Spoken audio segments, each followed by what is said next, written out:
Hello बच्चों, कैसे आप सब? उम्मीद करते हैं मस्त होंगे, स्वस्थ होंगे और अपनी पढ़ाई को बेहतर ढंग से कर रहे होंगे। देखिए, प्रत्यावर्ती धारा का लेक्चर 1 अपलोड कर दिए हैं और उसको प्लेलिस्ट बना दी, उसमें जाके देख लीजिएगा। और ये लेक्चर नंबर 2 है। हम लोग आइए देखते हैं। देखो, आओ समझते हैं। एक कुंडली है, नो मतलब एक समान चुंबकीय क्षेत्र है। एक समान क्या है? चुंबकीय क्षेत्र है।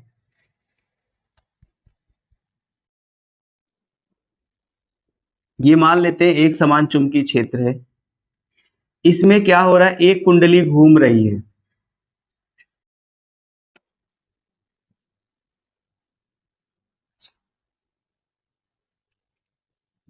एक फिगर में समझा देंगे सीधा। जैसे मान लो इसमें एक कुंडली रखते हैं। एक कुंडली मान लो ऐसा कुछ आयताकार रखते हैं कुंडली।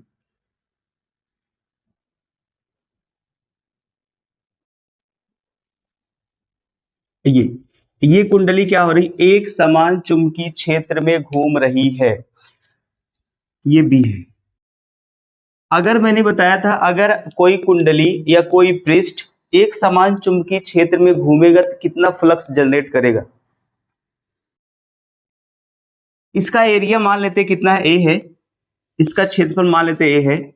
और ये जो कुंडली है, मान लेते इस चुंबकीय क्षेत्र के थीटा कोण से मान लो घूम रही है। ये इधर बना दे रहे नीचे, ऐसे कुंडली है। मान लो ये जो कुंडली है, ये इस चुंबकीय क्षेत्र से कितना कोण पे घूम रही है? थीटा कोण से घूम रही है, ऐसे।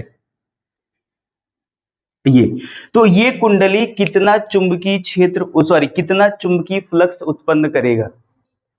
बी ए कॉस थीटा। अगर कोई पृष्ठ, अगर कोई कुंडली एक समान चुंबकीय क्षेत्र में घूमती है तो वह जो चुंबकीय फ्लक्स जनरेट करता है फाई बी बराबर बी ए कॉस थीटा। अगर ये देखो थीटा कोण से घूम रही थी। अगर मान लो इस कुंडली का कोणीय वेग मतलब ओमेगा, मान लो इस कुंडली का कोणीय वेग या नियत कोणीय वेग ओमेगा हो तो क्या क्या बताओगे? तो अगर देखो, हम लोग थीटा बराबर जानते हैं, या ओमेगा बराबर क्या होता है? थीटा अपान में क्या होता है? टी। ओमेगा बराबर ये कोणीय विस्थापन या कोण बटे क्या होता है? समय अंतराल होता है। तो यहां से थीटा बराबर निकालोगे, क्या होगा? या इसको चाहे आप ऊपर लिख सकते हो, यदि कोई पृष्ठ और या यदि कोई कुंडली चुंबकीय एक समान चुंबकीय क्षेत्र में थीटा कोण से घूमती है तो इतना फ्लक्स उत्पन्न करेगी। और यदि मान लेते हैं कुंडली का, इसको लिख देते हैं, यदि कुंडली का नियत कोणीय वेग ओमेगा हो तो हम लोग जानते हैं ओमेगा बराबर होता है, ओमेगा बराबर होता है थीटा अपान में टी। तो यहां से थीटा बराबर निकालो, क्या आएगा? Omega T. यहां इस समीकरण में रख दो। फाइव बी बराबर बी ए कॉस थीटा का स्थान पे ओमेगा टी रखना है। ये देखो, हमें क्या निकालना है? इस कुंडली का प्रेरित विद्युत वाहक बल निकालना, मतलब ई निकालना है। या अगर हम लोग धारा के रिस्पेक्ट में बोले, प्रत्यावर्ती वोल्टेज इसी को बोलते हैं। दोनों एक ही बात है, कंफ्यूज नहीं होना है। चाहे इसे आप प्रत्यावर्ती, चाहे आप इसे विद्युत वाहक बल बोलो, चाहे आप इसको बोल दो प्रत्यावर्ती वोल्टेज। ठीक है। अब देखो, ये ई कैसे आएगा? प्रेरित विद्युत वाहक बल तभी आएगा जब कैसा बनेगा अपने पास। देखो, क्योंकि ई बराबर फैराडे के द्वितीय नियम से जानते हैं, क्या होता है? डेल फाई अपान में या डेल टी, या ऐसा होता है डी फाई अपान में क्या होता है? D T. मतलब ये डी फाई अपान में डी टी होगा, तभी ई आएगा। अब क्या किया जाए? देखो, ये फाई भी है, बी ए कॉस ओमेगा टी है। कुछ कर दिया जाए तो यहां देखो, दोनों पक्षों का अवकलन करने पर नो, समाकलन नहीं, अवकलन कर दो। अवकलन, देखो अवकलन का ये सिंबल होता है, ये अवकलन का डी बाई डी टी बोलते हैं, और समाकलन का क्या बोलते हैं? ऐसे होता है, ये इंटीग्रेशन होता है। ये दोनों एक दूसरे के क्या होते हैं? अपोजिट होते हैं, ऐसा। तो अवकलन का मतलब इसके पास भी डी अपान में डी टी लगा दो, और इसके पास भी क्या लगा देना है, डी अपान में डी टी और बी ए कास ओमेगा टी। अब यहाँ ध्यान दो, इसका मतलब है टी के साथ जिसके पास टी होगा वही इसके अंदर रहेगा, बाकी सब क्या हो जाएंगे, सब बाहर हो जाएंगे। तो ये हो जाएगा डी फाई बी अपान में क्या होगा, डी टी बराबर, ये हो जाएगा बी ए बाहर हो जाएगा, तो ये हो जाएगा डी अपान में d t cos omega t. इसको हटा दूं, ये तो हो ही लिख ही दिए ना, ऐसा नीचे वाला फिगर हटा दे रहे हैं। आ? ये वाला हटा दूं, हाँ हटा दिया, ये हटा दिया जाए। चलो अब थोड़ा सा आगे लेके चलते हैं इसको। तो ये डी फाई बी अपान में क्या होगा, डी टी, ये अब ई बन गया, ई बराबर, अच्छा एक अब दिखा दे रहे हैं, ये ई बराबर होता है माइनस डी फाई बी अपान में क्या होता है, डी टी, ये फैराडे के द्वितीय नियम से।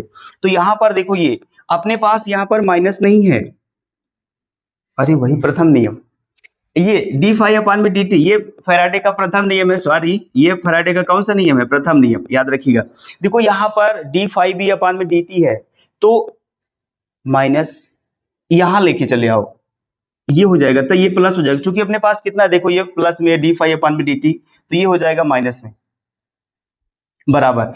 अब ये इस बी ए को बाहर रखो, ये देखो कास ओमेगा टी, ये आप ऐसा formula d by d t cos t का अवकलन क्या होता है, माइनस साइन टी। ध्यान से देखिएगा, अगर ओनली टी होता तो हम लोग साइन टी रख देते, एक बार इसको लिख देते हैं, तो ये हो जाएगा माइनस, माइनस बाहर कर दे रहा हूं, माइनस साइन टी हो गया। और उसके बाद अब इस ओमेगा टी को भी करना है, ओमेगा टी का करो कितना आएगा, ओमेगा आएगा, तो हो जाएगा माइनस बराबर माइनस बी ए, अच्छा ओमेगा पहले लिख दे रहा हूं, omega sine omega T, minus से माइनस कैंसिल हो जाएगा, ई बराबर बी ए ओमेगा साइन ओमेगा टी। इतना होता है प्रेरित विद्युत वाहक बल या प्रत्यावर्ती वोल्टेज। अब देखो, अगर मान लो इस कुंडली में फेरों की संख्या कैपिटल एन हो, तो क्या करोगे, इसी में एन से गुणा करा दोगे ना, ठीक है, इतना लिखो, लिखेंगे, देखो अब लिखेंगे, माना कुंडली में फेरों की संख्या एन है, माना कुंडली में फेरों की संख्या कैपिटल एन हो, तो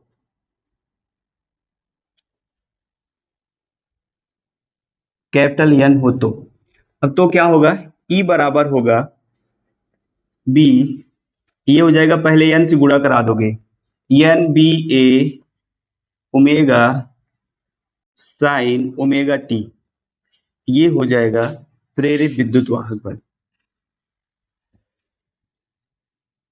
यहां एन बी ए ओमेगा प्रत्यावर्ती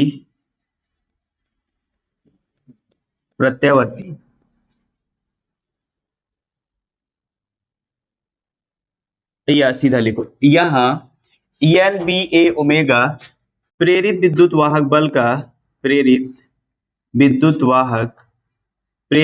वाहक बल का अधिकतम मान है, जिसे ई नॉट से प्रदर्शित करते हैं,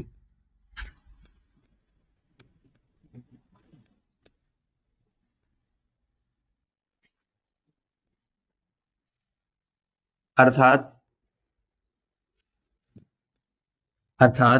ई बराबर ई नॉट साइन ओमेगा टी, अर्थात ई बराबर ई नॉट साइन ओमेगा टी, यहां तक लिखूं, मैं इसको हटा रहा हूं।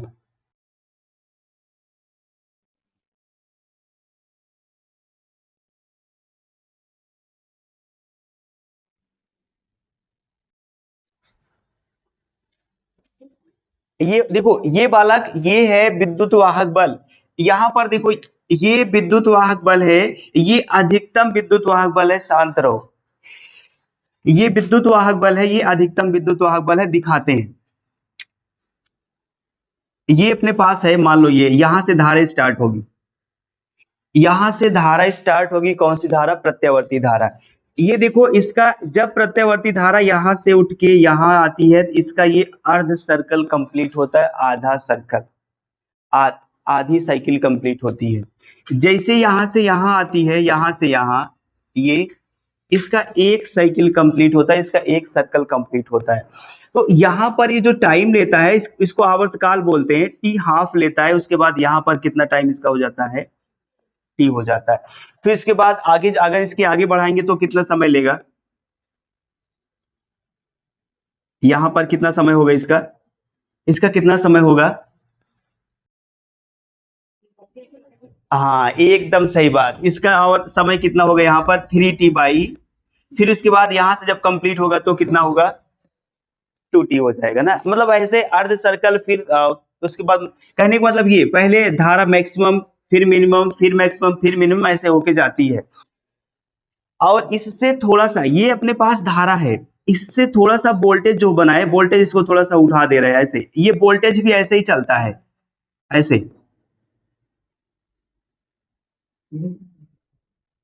ऐसे ही चलता है। अब ये अपना ब्लैक वाला वोल्टेज है, यहां पर ये मैक्सिमम वोल्टेज है, ये मैक्सिमम वोल्टेज है, इसको V नॉट से लिखेंगे, जिसे यहाँ पर। और जो प्रेरित विद्युत वाहक बल है उसको, यहाँ जो मैक्सिमम प्रेरित विद्युत वाहक बल है उसको किससे लिखेंगे? अब देखो यहाँ पर ये यहीं पर धारा भी मैक्सिमम है, धारा को जैसे यहाँ पर प्रत्यावर्ती वोल्टेज को V नॉट से, वैसे धारा को किससे लिखेंगे? I नॉट से ना, क्योंकि धारा को I से प्रेजेंट करते थे, यहाँ पर धारा क्या होगा? और यहाँ पर एकदम मिनिमम, यहाँ पर धारा क्या हो जाती है? मिनिमम हो जाती है। यहाँ पे इसको मिनिमम को क्या दिखा है? मिनिमम धारा आई है, ऐसे। और इसका जो यहाँ पर ये क्या है? ये प्रत्यावर्ती वोल्टेज है। ये फिर यहाँ पर धारा मैक्सिमम होगा, ये आपका क्या है? धारा आई नॉट जिसे बोलते हैं। और यहाँ पर इसका जो विभव है, विभव मतलब वही भैया प्रेरित विद्युत वाहक बल है या प्रत्यावर्ती वोल्टेज है। और ये क्या होगा? भी नॉट होगा। मतलब ऐसे मैक्सिमम मिनिमम, मैक्सिमम मिनिमम होके क्या होती है? चलती है। ये प्लस होता है और ये क्या होता है? नीचे माइनस होता है। ये तो मैंने यही बोला कि जो ये एन बी ए ओमेगा है, एन बी ए ओमेगा, ये प्रेरित विद्युत वाहक बल का अधिकतम मान है, मैक्सिमम मान, मतलब इससे ज्यादा मान नहीं हो सकता है। आप लोग जब तरंग पढ़े थे, तरंग तरंग ऐसे चलती थी, ऐसे यहां से गई यहाँ, फिर उसके बाद ऐसे ऐसे तरंग भी चलती थी। कौन सी तरंग चलती थी? ऐसे। अब देखो यहाँ पर क्या, जब तरंग जो होती थी मैक्सिमम होती थी, जो मैक्सिमम मतलब डिस्टेंस कवर करती थी उसे आयाम बोलते थे, याद हो तो। जब तरंग मैक्सिमम दूरी ट्रेवल करती है या कवर करती है तो उसे हम लोग क्या बोलते हैं? आयाम बोलते हैं। हाँ, ये सेम वही चीज है, जो ये मैक्सिमम प्रत्यावर्ती वोल्टेज है, इसे आयाम बोलते हैं। ठीक है ना, इसे आयाम बोलेंगे, मतलब ये प्रत्यावर्ती वोल्टेज का आयाम है, ये धारा का आयाम है, मैक्सिमम वाला बात है। ठीक है, सेम यही से इसको भी लिया गया है। तो अगर ये तो प्रेरित विद्युत वाहक बल है, अगर वोल्टेज के फॉर्म में लिखे तो वोल्टेज के रूप में या वोल्टेज लिखते थे, ये V बराबर होगा V not sine omega T, ये तो वोल्टेज हो गया है। अगर धारा लिखेंगे तो प्रत्यावर्ती धारा,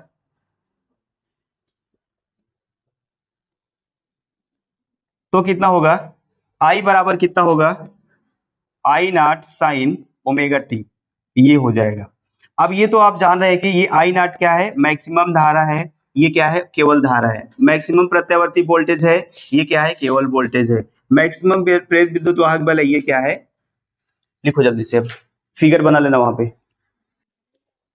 हम्म, फिगर बनेगा।